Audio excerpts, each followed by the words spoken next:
पूरे देश भर में गोवर्धन के महापर्व को भक्ति और श्रद्धा के साथ मनाया जा रहा है।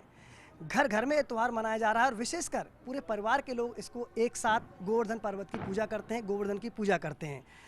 फिलहाल जहाँ हम मौजूद हैं वो है सामाजिक न्याय एवं अधिकारिता मंत्री अरुण चतुर्वेदी का घर। यहाँ की जो खास बात है, आप देख रहे हैं उनके पिताजी से लेकर उनके बच्चे और बच्ची सारे गोवर्धन की पूजा कर रहे हैं, पूरे विधि विधान से पूजा कर रहे हैं। आइए हम उनसे ही संक्षेप में जान लेते हैं इस गोवर्धन पूजा का क्या महत्व है और किस तरह पूजा की जाती है। बाबूजी, मैं आपके पास बिल्कुल शॉर्ट में जानना चाहूँगा, आज पूरे परिवार के साथ आप हो, आपके बेटे हैं, बेटे की बेटे हैं, कैसा लग रहा है? देखिए, ये विशेष करके सपरिवार मनाने की व्यवस्था है। इसके अंतर्गत मुझे याद आता है, मेरे पिताजी 5 भाई थे और प्रत्येक के बच्चे और सब मिलाकर के लगभग 50 से ऊपर लोग हो जाते थे और सब एक स्थान पर ये पूजा करते थे। और पूजा करने के बाद जो गोवर्धन बाबा का नाद होता था, उसका इतना आनंद आता था। छोटे बच्चे विशेष करके, उनमें एक ख़ास इच्छा रहती थी कि ये जो गोवर्धन के बीच में टुंडी बनी हुई है, अभी तो कुर्सी लगा, इसमें उन्होंने एक ये लगाई है कटोरी, उसके बीच में पहले एक टुंडी बनाई जाती थी और टुंडी के बीच में पत्ते रख दिए जाते थे और पत्तों में, उसमें टुंडी में ये दूध डाला जाता था और छोटे छोटे बच्चे उस दूध को मुंह से लगा करके पूजा करते थे। बिल्कुल बाबू जी, कहीं ना कहीं बुजुर्ग से लेके बच्चे तक इस पूजा, जो गोवर्धन की पूजा होती है, इसमें रम जाते हैं। चाहे उनको कोई बहाना हो, बच्चे चाहे टूंडी का दूध पीने का प्रयास करें, चाहे बड़े कुछ पूजा अर्चना कर कुछ मांगते हो।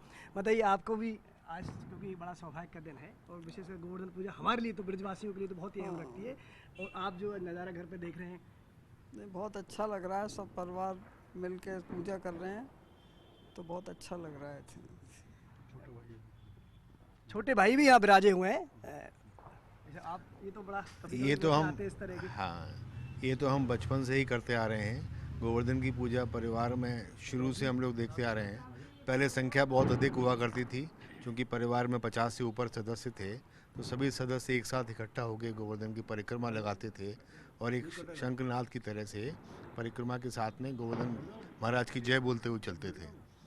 आज के बड़ा सौभाग्य की बात है कि हम यहाँ पर सब उपस्थित हैं और इस कार्यक्रम में हिस्सा ले रहे हैं। वैसे गोवर्धन पूजा यहाँ हो रही है, लेकिन आपके परिवार का एक संस्कार भी यहाँ देखने को मिला है। साथ साथ में माता पिता के चरणों के लिए स्वर्ग होता है, आप तो पूजा भी माता पिता के चरणों की चीज़ें कर रहे हो। देखिए, हम संस्कार यही हैं कि हम सब, जैसा बताया पिताजी ने, कि पहले परिवार के सब लोग इकट्ठे होते थे और अपने देश की एक परंपरा रही है, हम संयुक्त परिवार व्यवस्था में रहते हैं। इसलिए सौभाग्य से हम लोगों को वही संस्कार मिले। उसी संस्कार के आधार पर माता पिता की प्रेरणा और उनके आधार पर मिलजुल करके सब परिवार के लोग, आप देख रहे हैं मेरे बचपन के मित्र भी कई यहाँ हैं जो जयपुर में जिनके परिवार रहते हैं, वो सब भी हम मिल करके इस कार्यक्रम के आयोजन को हम पूरा करते हैं। आपसे थोड़ा हटके जरूर मैं प्रश्न करना चाहूँगा, लाजमी बनता है। अभी जो हम चर्चा कर रहे थे अहंकार के लेके, अब चूँकि कहते हैं कि राजनीति मद लाती है, पद है जो मद लाता है, तो क्या मद अरुण चतुर्वेदी को कहीं छू गया है क्या? नहीं, मैंने बताया ना, जिन संस्कारों में, चाहे वो मेरे परिवार के संस्कार या फिर मेरे को संगठन के माध्यम से जो संस्कार मिले, इसके लिए हम मानते हैं कि मैं जिस संगठन में, जिस पार्टी में हूँ, उसमें हम कहते हैं कि हम कार्यकर्ता हैं और दायित्व तो बदलते रहते हैं। तो मैं मंत्री पद को भी उसी दायित्व के नाते मानता हूँ, और जब दायित्व मानते हैं तो अहंकार की कोई बात नहीं रहती। दायित्व आज ही है, कल कोई संगठन जो दायित्व देगा उसका हम करेंगे। इसलिए सहज रूप से जो भी दायित्व मिला उस काम को पूरी तरह से अपनी श्रेष्ठ योग्यता के हिसाब से, क्षमता के हिसाब से करने का प्रयास करते हैं। गोवर्धन पूजा पे हम कुछ मांगते भी हैं, लेकिन चूंकि आपके कंधों पर तो राजस्थान का दायित्व भी है, तो अपने साथ साथ कुछ प्रदेश के लिए भी मांगा है? एक ही कल्पना है, एक ही इच्छा है कहीं कि राजस्थान में सुख हो, शांति हो, संपन्नता हो। और हम एक जिस तरह की कल्पना करते हैं कि राजस्थान देश के अग्रिम पंक्ति के राज्यों में आके खड़ा हो। हम धरोहर के नाते से, हम टूरिज्म के नाते से श्रेष्ठ, कहीं हम कह सकते हैं कि जिस रिलीजियस टूरिज्म यहाँ पर है, मेडिकल टूरिज्म है, कृषि का है, माइनिंग का है, बहुत बड़ी प्रचुर मात्रा में सब चीज़ें राजस्थान में उपलब्ध हैं। उन सब का उपयोग करते हुए हम राजस्थान को श्रेष्ठतम राज्यों में खड़ा करें, इसका प्रयास। बिल्कुल, मैं साथ में, क्योंकि अरुण चतुर्वेदी जी की पत्नी है, वो भी साथ में पूजा कर रही हैं, उनके पास भी मैं आना चाहूँगा कोई भी पूजा बिना पति पत्नी के अधूरी रहती है। हमारी भारतीय संस्कृति का विधान है कि साथ में पूजा करते वही सफल होती है। आपने भी साथ ही पूजा की है? हम लोगों ने परिवार के साथ, मित्रों के साथ, सभी ने साथ मिलकर पूजा की है। बचपन ब्रज क्षेत्र में बीता है, इसलिए गोवर्धन बाबा का महत्व भी समझते हैं और गोवर्धन बाबा का आशीर्वाद चाहते हैं, इसीलिए सब लोग मिलकर साथ पूजा करते हैं। दोनों बच्चे भी साथ ही हैं, उन्होंने भी पूजा की है, उनसे भी बात करते हैं।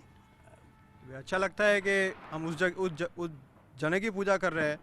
भगवान श्री कृष्ण का ऐसे गायों से विशेष लगाव था और उनके उसी गाय से जो भारतवर्ष, पूरे भारतवासी उस गाय को माता मानते हैं, उनके गोबर से हम उसको गोवर्धन बना के पूजते हैं।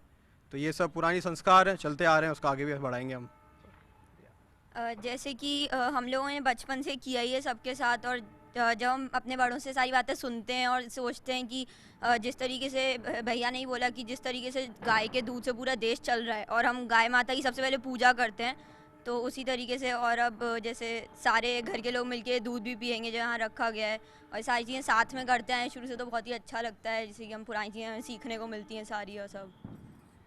आपने देखा ये एक नज़ारा था कि किस तरह गोवर्धन की पूजा यहाँ की जा रही है। लेकिन मैं एक बात यहाँ शेयर करना चाहता हूँ। जब मैं आया और मैंने अरुण चतुर्वेदी से बात की कि सर हम आपका लाइव करेंगे, तो उन्होंने आग्रह किया था कि मुझे पूजा करनी है, और मैं भी शायद अपने आप को पूजा करने से नहीं रोक पाऊँगा, और मैं निश्चित रूप से अपना एक कार्य समाप्त करने के बाद गोवर्धन की पूजा यहीं करूँगा।